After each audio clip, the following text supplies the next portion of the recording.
John Keats. John Keats, 1795 to 1821, was one of the greatest romantic poets whose work is celebrated for its beauty, musical language, and deep emotional intensity. Born in London to a modest family, Keats faced early hardships. His father died when he was 8, and his mother died of tuberculosis when he was 14.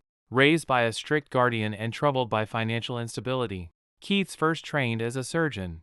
Although he qualified medically, his growing passion for poetry led him to abandon medicine and dedicate his life to writing. Keats entered the literary world with the support of Leigh Hunt and other poet friends. His first book, Poems, 1817, received little attention. In 1818 he published Endymion, famous for the line, "A thing of beauty is a joy forever." Critics harshly attacked the work, causing him emotional pain but not destroying his spirit.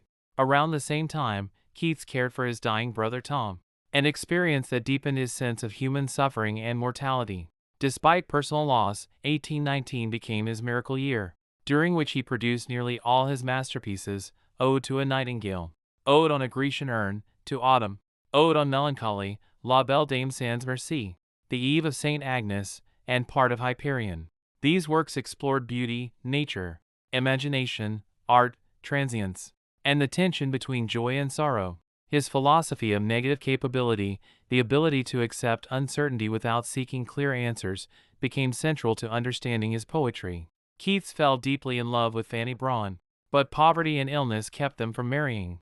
In 1820 he developed symptoms of tuberculosis.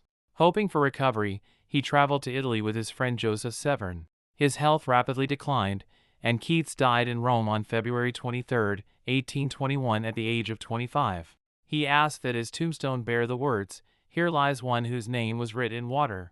Although unrecognized during his lifetime, Keats later came to be revered as a master of English lyric poetry. His vivid imagery, sensual detail, emotional depth, and reflections on beauty and mortality secured him a permanent place in world literature. His brief life proved that even in suffering, the imagination can create eternal art.